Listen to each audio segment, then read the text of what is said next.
Bonjour les amis,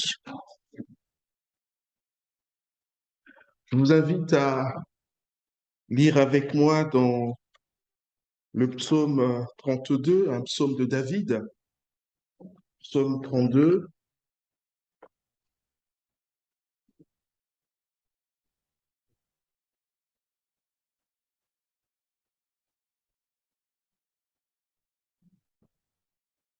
psaume 32, psaume de David. Et je vais lire dans la version du Semeur.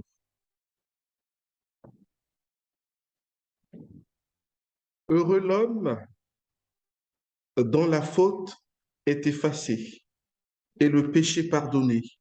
Heureux l'homme au compte de qui l'Éternel ne porte pas le péché et qui est exempt de duplicité. Tant que je taisais ma faute, je m'épuisais à gémir sans cesse à longueur de jour.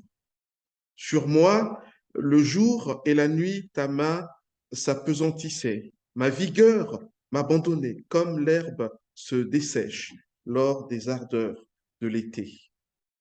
Je t'ai avoué ma faute, je n'ai plus caché mes torts. J'ai dit, je reconnaîtrai devant l'Éternel les péchés que j'ai commis. Alors tu m'as déchargé du poids de ma faute. Ainsi que tout homme pieux te prie au temps opportun, si les grandes eaux déferlent, leurs flots ne l'atteignent pas. Tu es un abri pour moi, tu me gardes du danger. Autour de moi retentissent les chants de la délivrance. Tu as dit, je t'instruirai, je t'indiquerai le chemin que tu devras emprunter. Je serai ton conseiller, mes yeux veilleront sur toi. Ne soyez donc pas stupides comme un cheval, un mulet dépourvu d'intelligence, dont il faut dompter la fougue par la bride et par le morse, sans quoi ils ne viendront pas vers toi. Ils sont nombreux, les tourments qui attendent les méchants, mais les hommes qui ont mis leur confiance en l'Éternel sont comblés par son amour. Juste, réjouissez-vous, mettez votre joie en l'Éternel et poussez des cris de joie, vous qui êtes droit de cœur. Jusqu'ici, la parole de notre Dieu. Touché, mais pas coulé. Lorsque David fait cette prière que nous venons là de lire, on peut imaginer qu'il est en pleine assemblée pour célébrer le Dieu vivant, comme nous aussi nous le faisons ici et maintenant. L'intention de David est non seulement de dire un grand merci au Seigneur pour le pardon qu'il lui a accordé et de témoigner également sa joie d'être pardonné, mais son intention est aussi d'instruire le peuple de Dieu sur cette notion du pardon. Et j'ose espérer que l'un et l'autre, ici ce matin, a cette habitude de demander pardon auprès du Seigneur. Je suis reconnaissant de ce que je sais en qui j'ai cru. Je sais que j'ai un Dieu, un Seigneur qui me pardonne lorsque je m'approche de lui pour lui présenter mes faiblesses, mes torts. Oui, c'est une grâce, mes amis, d'avoir un Père comme celui que nous avons, notre Père en Jésus-Christ. J'ai souvent, en plaisantant, l'habitude de dire ici que Aristide, en grec, veut dire fils du meilleur. Oui, c'est le cas. Aristide veut dire fils du meilleur. Et je peux dire que je suis l'enfant du meilleur. Et ce meilleur, c'est notre Dieu. En principe, tous les chrétiens devraient s'appeler Aristide, s'ils ont conscience que leur Père est le meilleur, notre Dieu. Oui, nous pouvons être reconnaissants à notre Père pour le pardon qu'il nous accorde et aussi le pardon qu'il nous accorde toutes les fois que nous commettons des forfaits. Nous savons qu'il nous pardonne. Il nous a pardonné hier, il nous pardonnera aujourd'hui, il nous pardonnera encore demain. Que ce texte, ce psaume que nous sommes en train de méditer, puisse nous enseigner le désir de demander pardon à Dieu toutes les fois que cela s'impose. Dans ce psaume, tantôt, on le voit, David s'adresse à l'Éternel, tantôt il s'adresse à ceux qui craignent l'Éternel. Dans cette prière méditative, David montre qu'il a fait deux types d'expériences. Dans l'une, il a confessé son péché. Dans l'autre, le péché n'a pas été confessé. Voilà les deux types d'expériences que fait David dans sa marche avec le Seigneur. Dieu veut nous encourager par ce psaume de David à suivre la bonne expérience, celle de confesser nos fautes, celle de confesser nos péchés et à éviter la mauvaise consistant à ne pas demander pardon au Seigneur. La question que j'aimerais nous poser à moi-même, quelle est l'expérience de chacun en la matière? Avons-nous cette bonne habitude de demander pardon à notre Dieu?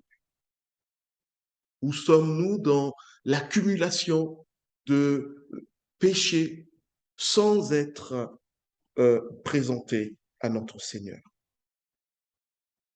Dans les deux premiers versets, David dit, heureux l'homme dont la faute est effacée et le péché pardonné. Heureux l'homme au compte de qui l'Éternel ne porte pas le péché et qui est exempt de duplicité. On l'aura compris que lorsque David dit heureux l'homme, il inclut bien entendu aussi les femmes. On aurait pu dire heureuse la femme au compte de qui l'Éternel ne porte pas le péché. Au moment où David fait cette prière, il est conscient des bienfaits du pardon. C'est pour cela que dans sa méditation, il exprime le bonheur et la joie de recevoir le pardon. David décrit ici l'état d'un homme ou d'une femme qui est au bénéfice du pardon. Dans son amour, Dieu, nous le savons, avait prévu un dispositif, ce dispositif concernant le pardon. Et cela dès le départ. Je vous renvoie au récit de la création, Genèse chapitre 1 et chapitre 2. Après avoir créé l'homme et la femme, Dieu leur donne la prière, la première loi, celle de ne manger du fruit d'un arbre parmi les arbres qui se trouvent dans le parc d'Éden, où Dieu les avait placés. Malheureusement, Adam et Ève n'obéissent pas à cette première loi divine. Nous pouvons lire dans Genèse chapitre 2, les versets 16 à 17, ce que dit Dieu. Mange librement des fruits de tous les arbres du jardin, sauf du fruit de l'arbre du choix entre le bien et le mal. De celui-là, n'en mange pas, car le jour où tu en mangeras, tu mourras. Nous savons que notre Dieu n'est pas menteur. Ce qu'il dit, il le fait. La mort, donc, est rentrée dans le monde puisque Adam et Ève ont désobéi à Dieu. La mort physique, la mort spirituelle et la mort éternelle. Donc, la séparation éternelle d'avec Dieu. Le projet de Dieu était que l'homme soit continuellement dans la présence de Dieu. Mais dès l'instant où l'homme désobéit à Dieu, eh ben, l'homme est écarté de la figure, de la face, de la présence de Dieu. En même temps, Dieu aime les hommes et les femmes qu'il a créés.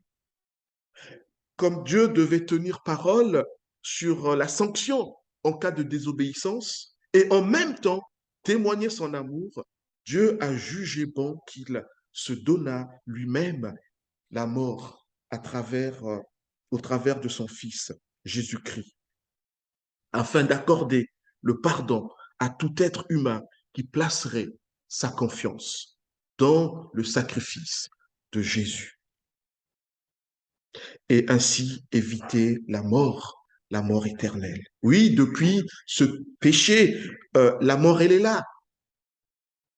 Il y a des personnes qui sont en vie, mais qui n'ont aucune relation avec le Seigneur Jésus. Ces personnes-là sont mortes, bien qu'étant en bonne santé physique. Et nous le savons aussi que la mort physique, elle interviendra tôt ou tard, à moins que le Seigneur revienne entre-temps. Mais à la limite, ces morts-là, on peut toujours, je veux dire, il y a un temps de rattrapage. Si la personne n'est pas en relation avec le Seigneur, elle pourra venir au Seigneur. Si la personne meurt physiquement, si elle meurt en Christ, j'allais dire, il y a pas de souci puisqu'elle est dans la présence du Seigneur. Mais la mort qui est grave, c'est cette séparation éternelle d'avec Dieu, ce que l'on appelle l'enfer. C'est cela que Dieu veut nous éviter. Et il veut, par la mort de notre Seigneur, il veut redresser les choses, rétablir les choses pour que nous ne puissions plus mourir. Oui, mes amis, notre Dieu manie bien cet équilibre, équilibre nécessaire, la sanction d'une part et l'amour d'autre part. Sanction parce que Dieu n'est pas menteur. Si Dieu se dédie, il n'est plus Dieu. Et comme il avait dit que, oui, si vous commettez cette désobéissance, ce péché, vous allez mourir. Eh bien, la mort a fait irruption. Parce que Dieu est vrai. Dieu est la vérité. Mais en même temps, il aime les personnes qu'il a créées. Aussi, il a fallu qu'il puisse manier cet équilibre de la sanction, mais aussi de l'amour. Depuis le premier péché de l'humanité commis par Adam et Ève, tous les hommes et toutes les femmes que nous sommes naissant automatiquement pécheurs. Et tout au long de notre vie, nous expérimentons le péché. Oui, mes amis, nous sommes pécheurs dès l'instant où nous venons dans ce monde. Je vous renvoie à ce que David dit dans un de ses psaumes 51. Nous sommes tous pécheurs dès la naissance. Comment pouvons-nous définir le péché? Le péché, c'est le fait de suivre sa propre voie au lieu de suivre la voie de Dieu. Le péché, c'est le fait de ne pas faire le bien que l'on sait. Le péché, c'est le fait de ne pas obéir à la parole de Dieu. Voilà comment la Bible définit ce qu'est le péché. David, dans ce psaume, fait un témoignage sur sa mauvaise expérience, celle qui consiste à manquer de demander pardon à Dieu. Et nous allons nous arrêter un moment sur cette mauvaise expérience. Les versets 3 à 4. Tant que je taisais ma faute, je m'épuisais à gémir sans cesse à longueur de jour. Sur moi, le jour et la nuit, ta main s'appesantissait. Ma vigueur m'abandonnait, comme l'herbe se dessèche lors des ardeurs de l'été. Nous avons un Dieu qui n'a pas caché les aspects sombres des personnages bibliques, les héros de la foi. Dieu a permis que, oui, leur part d'ombre soit manifeste dans la parole de Dieu. C'est un indice qui nous montre que la parole de Dieu, bien qu'ayant été écrite par les hommes, Dieu a utilisé les hommes, a inspiré les hommes, mais en même temps, on voit que le véritable auteur, c'est Dieu lui-même. Parce que nous, les hommes, nous avons tendance à maquiller la réalité, à maquiller les faits. Si cette parole que nous trouvons dans ce livre était le fruit d'hommes, eh bien, croyez-moi que il est des choses qui ne seraient pas ressorties dans cette Bible. Mais Dieu est vrai, il a permis que même ces personnages bibliques, ces héros de la foi, ceux qu'il dit, pour certains, il dit d'eux qu'ils sont ses amis, tels que David, et avant Abraham, Moïse. Pour autant, il a permis que nous puissions voir que ces personnes n'étaient pas euh, sans péché. Celui qui ne reconnaît pas son péché pêche, et celui qui ne confesse pas son péché ne peut être heureux. Bien au contraire, celui-là perd son dynamisme, il perd sa ferveur dans sa foi, dans sa relation avec le Seigneur. Il est comme une herbe que l'été a rendue sèche. C'est ce que David dit dans ces versets. Nous pouvons penser à la canicule qui assèche l'herbe. Et vous comprendrez, nous comprendrons ce qui arrive à celui qui refuse de se repentir. Autant dire que celui qui ne confesse pas son péché ne peut être dans la joie. C'est ce que reconnaît humblement ici David. Ce n'est pas à nous de couvrir notre forfait, notre péché en le cachant. Mais c'est le Dieu vivant qui doit couvrir notre péché dès l'instant où nous le lui disons, où nous le lui confessons. David avait aussi fait l'expérience selon laquelle toutes les fois qu'il refusait de se repentir, il s'enfermait dans sa culpabilité. Or, lorsque nous croulons sous le poids de la culpabilité à longueur de journée, une personne est contente. Et vous pouvez vous imaginer quelle est cette personne lorsque nous nous enfermons dans notre culpabilité. Cette personne, c'est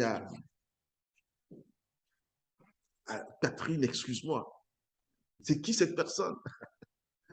Je sais après le culte, tu me diras, oui, mais tout. Mais cette personne, je n'y peux rien, c'est la Bible qui le dit. Hein. Bon, voilà. Cette personne, c'est le diable. Il se frotte les mains toutes les fois où nous sommes dans la culpabilité.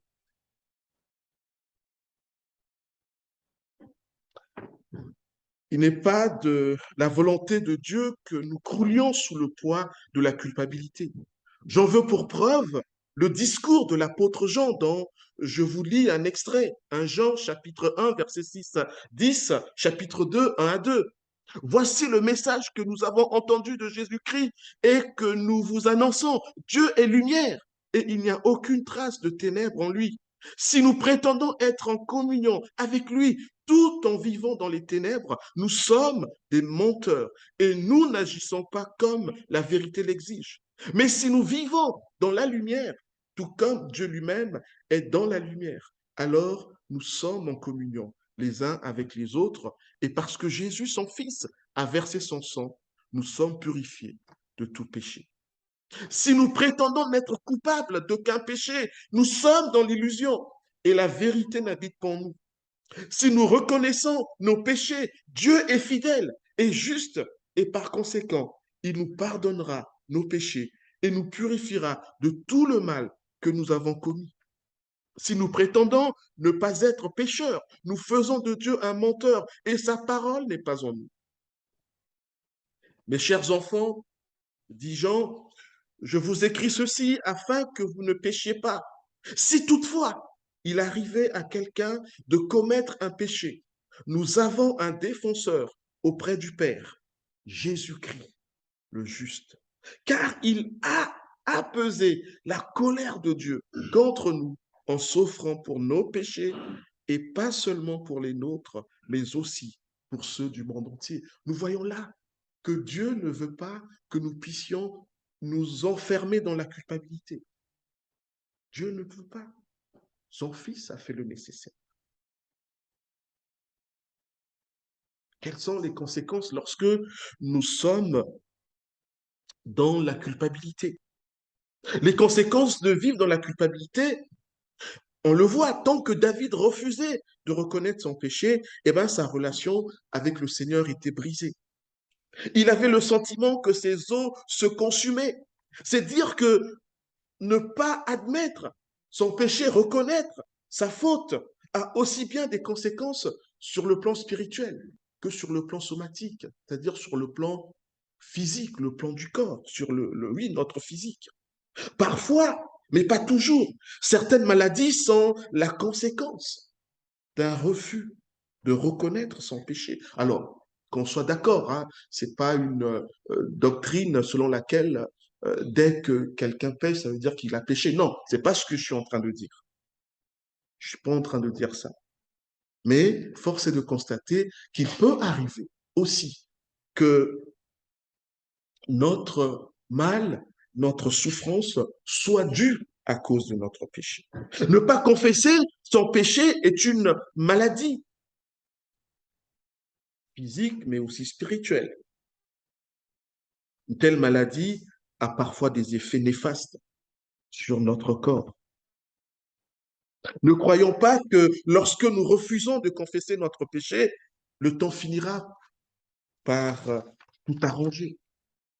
Bien au contraire, nous nous exposons à ce que Dieu s'oppose à nous et que tout aille de travers dans notre vie. Tant que David refusait de reconnaître son péché, on le voit dans ce psaume, eh ben, il était dans l'angoisse. Et physiquement, il était mal, bien affaibli. C'est seulement une fois qu'il avait confessé son péché que tout était rentré dans l'ordre. C'est ce qu'il nous dit ici. Il nous partage son expérience, cette mauvaise expérience.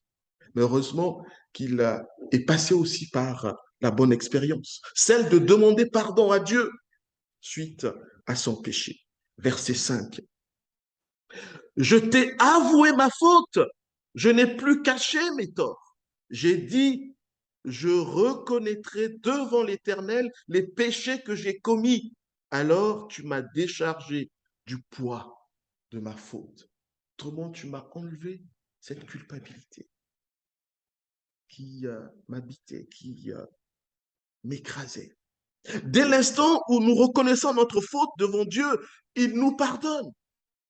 Le don du pardon de Dieu nous libère du poids de la culpabilité. Confesser son péché, c'est voyager léger. David était un homme comme nous.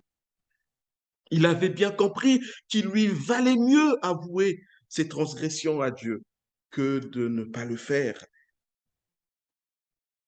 En réalité, lorsque nous confessons nos péchés, euh, il y a deux objectifs. Il y a le premier objectif qui est celui de recevoir, d'être au bénéfice du pardon de Dieu. Dieu efface nos péchés. Il couvre nos péchés. C'est comme si on n'avait pas commis de péché. Dieu efface, il couvre. Mais l'autre objectif, c'est la dimension thérapeutique. C'est-à-dire que Dieu veut que nous lui demandions pardon pour que nous soyons en paix, que nous soyons bien. C'est là qu'intervient cette dimension thérapeutique. il y a le pardon qu'il va nous accorder, il va effacer le péché, mais il y a aussi la dimension thérapeutique, nous allons bien nous porter. Et les psys n'ont rien inventé. Le fait que nous allions voir un psy euh, pour lui parler, et il y a des fois où même lui ne parle pas, il n'y a que nous qui parlons. C'est pas innocent. C'est parce que nous avons besoin, nous sommes des êtres relationnels. Nous avons besoin de parler, de dire notre mal. Et des fois, le fait seulement d'avoir parlé, eh ben, nous sortons de là bien. Alors, je parle d'un psy, ça pourrait être un pasteur, ça pourrait et tout. Parce que nous sommes des êtres relationnels. Et donc, ici, le fait de parler à Dieu, de lui dire notre mal, notre mal-être, nous soulage. C'est ce que nous dit ici David. Je t'ai avoué ma faute, je n'ai plus caché mes torts. J'ai dit, je reconnaîtrai devant l'Éternel les péchés que j'ai commis. Alors tu m'as déchargé du poids de ma faute. Recevoir le pardon de Dieu est une béatitude. Il s'agit d'un bonheur, d'une bénédiction. Cependant, pour bénéficier du pardon de la part de notre Seigneur, il faut reconnaître son péché. Il faut confesser ce péché. Voilà l'une des conditions du pardon. David savait que pour recevoir le pardon, il lui fallait confesser son péché. Qu'en est-il de chacun d'entre nous? Lorsque nous confessons nos péchés, nous recevons le pardon de la part de Dieu. En effet, il efface nos péchés, c'est-à-dire qu'il couvre nos péchés dans le sens où il ne tient plus compte de nos fautes. Oui, il ne tient plus compte de nos fautes. Celui qui ne se sait pas pécheur ne peut voir ses péchés effacés et pardonnés. La Bible dit, si nous prétendons n'être coupables d'aucun péché, nous vivons dans l'illusion et la vérité n'habite pas en nous. Si nous reconnaissons nos péchés, il est fidèle et juste et par conséquent, il nous pardonnera nos péchés et nous purifiera de tout le mal que nous avons commis. Si nous prétendons ne pas être pécheurs, nous faisons de Dieu un menteur et sa parole n'est pas en nous. C'est comme si on disait, Dieu, tu es bien sympa, mais il n'aurait pas fallu que ton fils vienne en ce monde parce qu'on n'a pas besoin de lui. Nous sommes nickel, nous sommes sans péché. Et dire cela, c'est faire de Dieu un menteur. Qu'est-ce que confesser son péché? Confesser son péché, c'est reconnaître et renoncer à son péché devant Dieu. Lorsque nous reconnaissons notre péché, nous acceptons que notre conduite n'a pas été conforme à ce que veut Dieu et nous sommes d'accord avec lui et désirons renoncer à une telle conduite. Il y a bien longtemps, il y avait des personnes qui en avaient la possibilité, eh bien, ils achetaient des indulgences pour espérer recevoir le pardon de leurs péchés. Au départ, l'indulgence était obtenue en contrepartie d'un acte de piété. Certains faisaient le pèlerinage, certains pouvaient se dire je vais prier toute la journée. D'autres, c'était la mortification. D'autres faisaient des dons en espérant que leurs péchés seraient effacés. Et malheureusement, l'Église, à cette époque-là, a été complice et délivrée des indulgences. Donc, OK, tu as commis un péché, tu es bourgeois, fais ce qu'il faut et puis voilà. Donc, il y a l'évêque qui écrit un certificat, voilà, tu es déchargé de tes péchés. Mais parfois, il me semble que nous-mêmes, nous ne sommes pas différents de ceux qui pratiquaient les indulgences.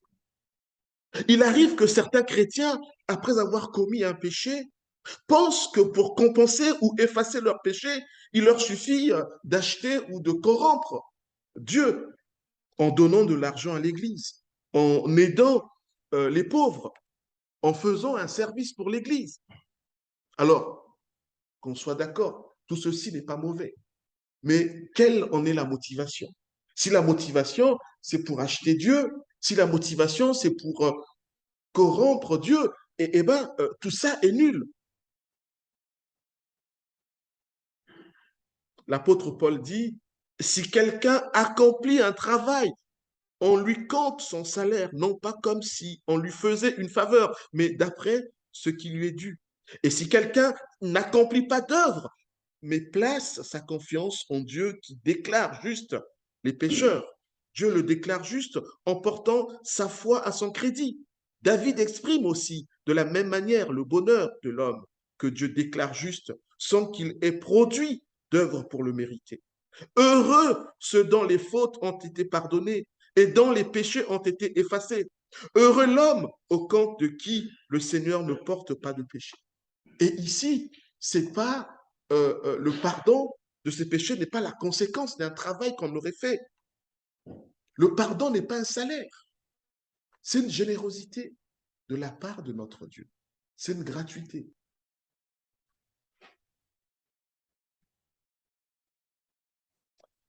Notre force, notre énergie, notre santé, tout ceci appartiennent à notre Dieu. L'or et l'argent appartiennent à Dieu. Ce qu'il veut, c'est notre obéissance. L'obéissance vaut mieux que les sacrifices. Autre chose, lorsque nous péchions, la solution n'est pas que nous restions seulement attristés par notre faute ou encore que nous essayons d'oublier notre péché. La solution, c'est la confession de notre péché. Demander pardon au Seigneur Jésus, c'est aussi lui obéir. Toucher, mais pas couler. David se savait pécheur, mais il savait aussi demander pardon. J'en veux pour preuve ce que nous rapporte le psaume 51, dans lequel David reconnaît son péché d'adultère avec Bathsheba et son péché d'assassinat d'Uri, l'époux de Bathsheba. Tant que David cherchait à cacher, à maquiller ce double péché, il était tourmenté jusqu'à ce qu'il comprenne qu'il valait mieux pour lui de confesser son péché.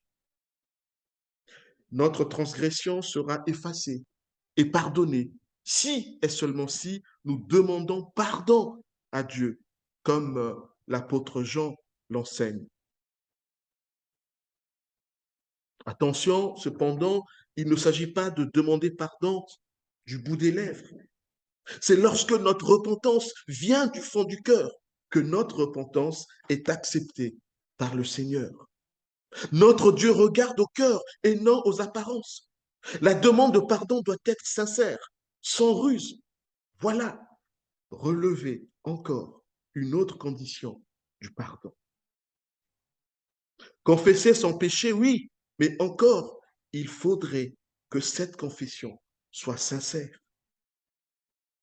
Pour recevoir le pardon de la part du Seigneur, il faut non seulement demander pardon à Dieu en reconnaissant son péché, mais il faut que cette confession soit sincère, accompagnée d'un désir de ne plus vouloir commettre la même faute.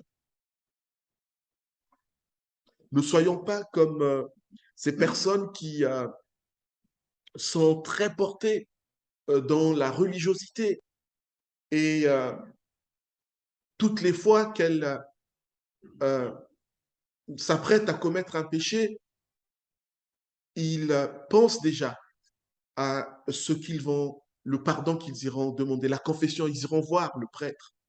Et une fois qu'ils ont confessé leur péché, ils recommencent la même chose. Ils préméditent déjà la confession. Dans 5 jours, j'irai voir le prêtre pour lui confesser la faute que je m'apprête à faire. Non, c'est pas ça. Ne préméditons pas notre péché en se disant qu'après avoir commis la faute, nous irons demander pardon. Ça ne marche pas comme ça. Le pardon ne marche pas comme cela. Agir ainsi, c'est se moquer de Dieu. À la limite, le péché devrait être accidentel, comme on vient de le lire en 1 Jean chapitre 2. Demander pardon à Dieu ne signifie pas non plus une occasion de se justifier. Tu sais, Seigneur, si j'ai péché, c'est parce que je n'avais pas le choix. Non, ce n'est pas cela, demander pardon au Seigneur. Confesser son péché n'est pas non plus une occasion de chercher des boucs émissaires à notre faute ou des circonstances atténuantes. Notre péché doit être nommément confessé. Appelons un chat un chat. Le but ici n'est pas de confesser de manière générale notre péché en disant Seigneur, pardonne-moi de mes péchés. Mais au contraire, nous devons dire Seigneur, pardonne-moi parce que j'ai menti. Pardonne-moi parce que j'ai volé. Pardonne-moi, Seigneur, parce que j'ai insulté. Pardonne-moi, Seigneur, parce que j'ai été égoïste, parce que j'ai été jaloux. Dans notre confession, nous devons verbaliser notre forfait en appelant les choses par leur nom. Ainsi, nous aurons l'assurance du pardon. Nous venons de voir que David avait fait cette expérience de confesser son péché et d'éprouver la joie d'être pardonné.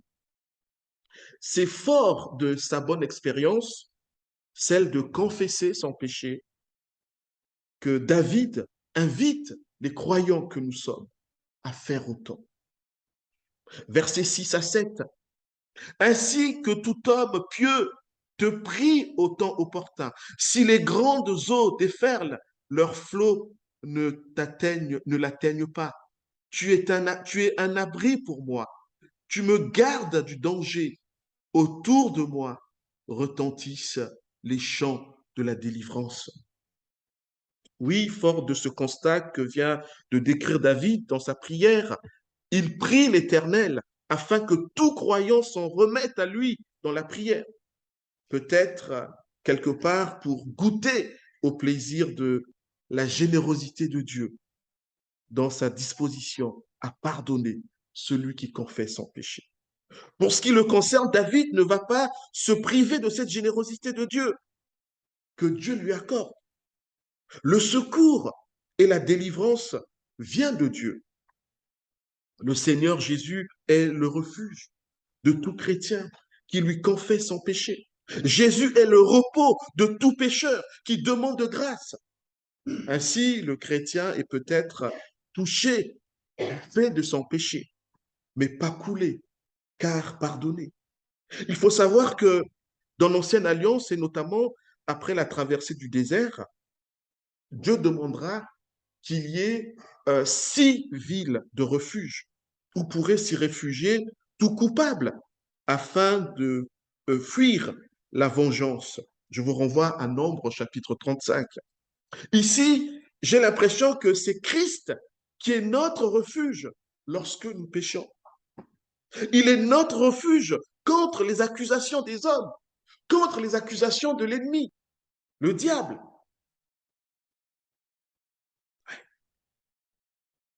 Je vous renvoie à cette expérience, cette autre expérience de David dans 2 Samuel 24, lorsqu'il commet ce péché de recenser la population alors que Dieu le lui avait refusé.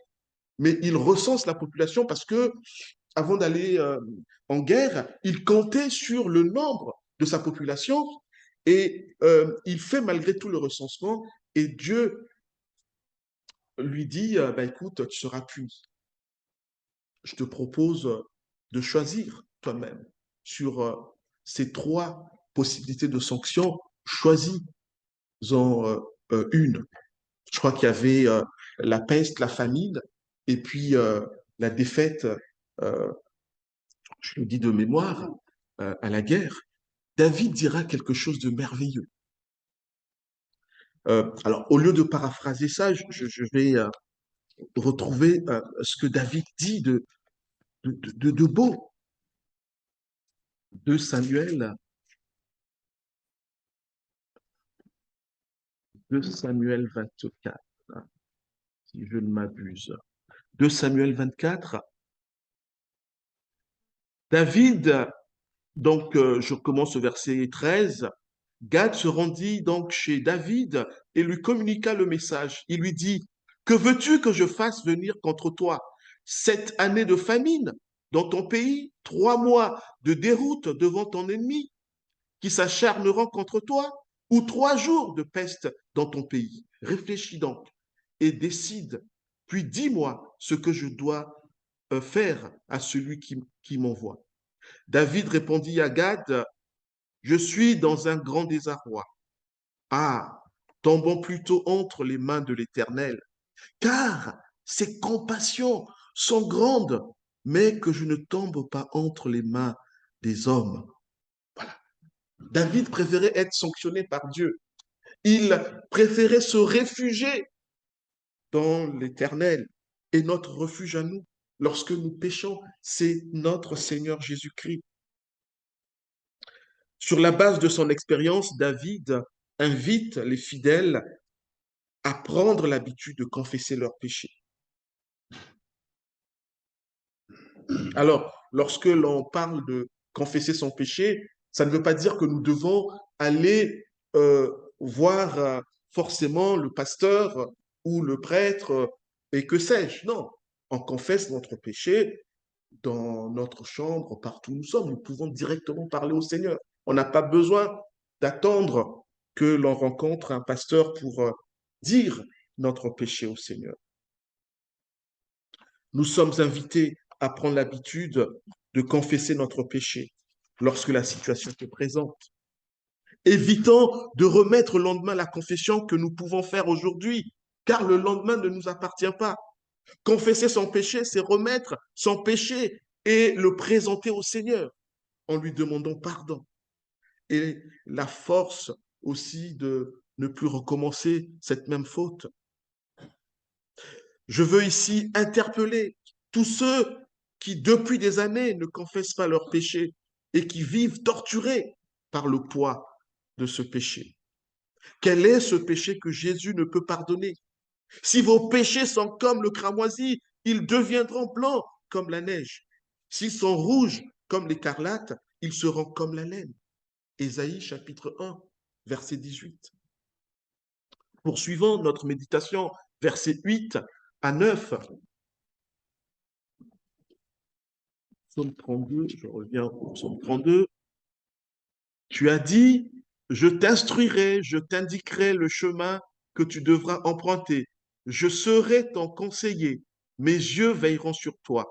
Ne soyez donc pas stupide comme un cheval, un mulet dépourvu d'intelligence, dont il faut dompter la fougue par la bride et par le morse, sans quoi ils ne viendront pas vers toi. Oui, suivant l'exemple de David qui prend au mot le Seigneur qui a promis qu'il serait notre conseiller. Et à ce titre, il nous indiquerait le chemin à suivre. C'est en méditant la parole de Dieu que nous suivrons notre Seigneur. Les conseils de Dieu sont dans sa Bible. Plusieurs chrétiens demandent parfois au Seigneur de leur parler et de leur montrer le chemin.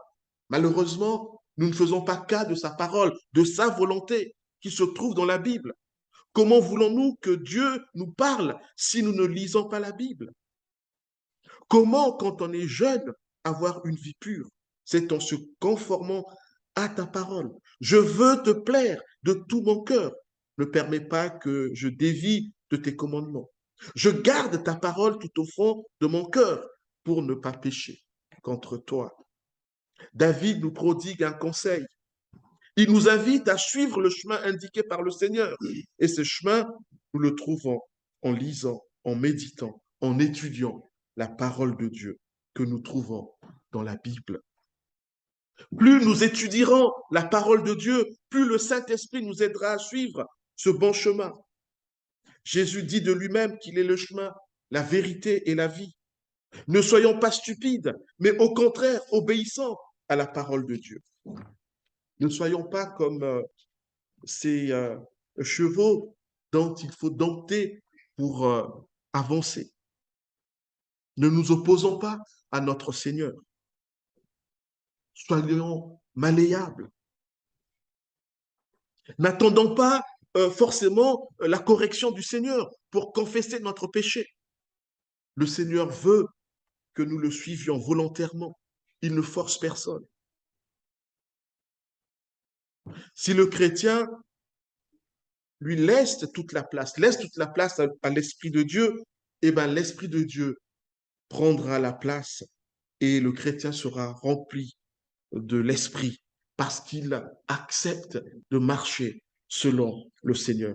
Et cet Esprit ne nous brutalise pas, il ne force personne. L'Esprit de Dieu est différent d'un démon. Le démon, lorsqu'il possède quelqu'un, le démon possède quelqu'un, mais le Saint-Esprit, il habite en nous, il collabore avec nous.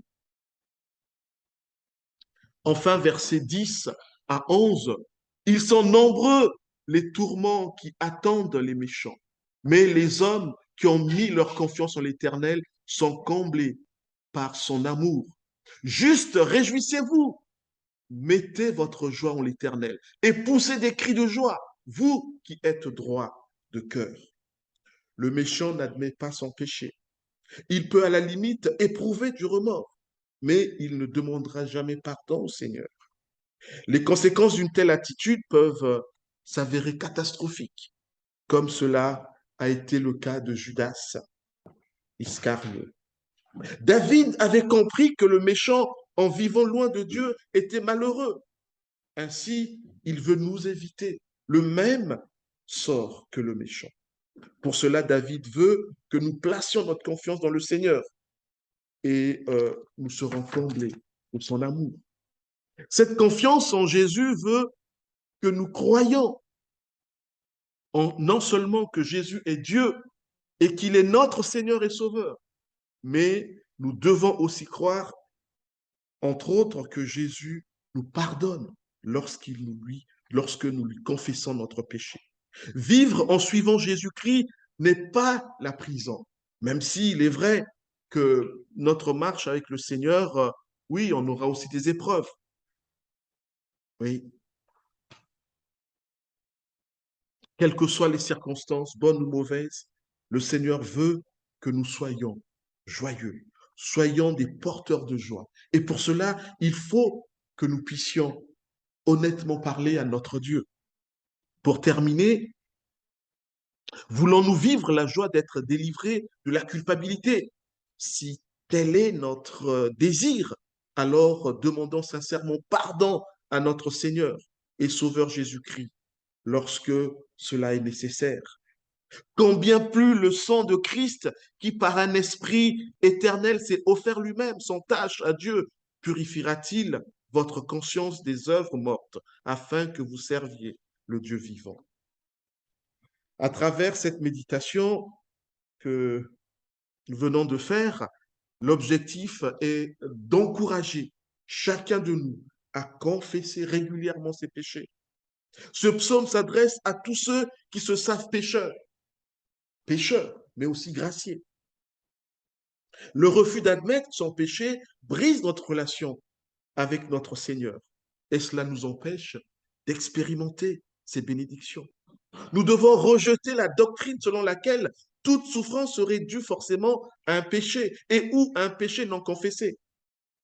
Même s'il n'y a pas toujours de cause à effet en la matière, cependant, il peut arriver que le refus de reconnaître notre péché et de le confesser soit la cause de nos souffrances physiques et ou spirituelles. Nous ne devons pas fermer cette éventualité.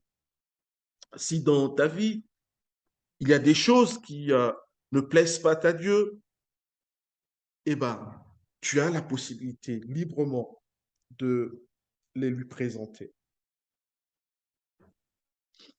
Une fois que nous avons présenté nos fautes au Seigneur, soyons-en rassurés qu'il nous pardonne, qu'il efface nos péchés.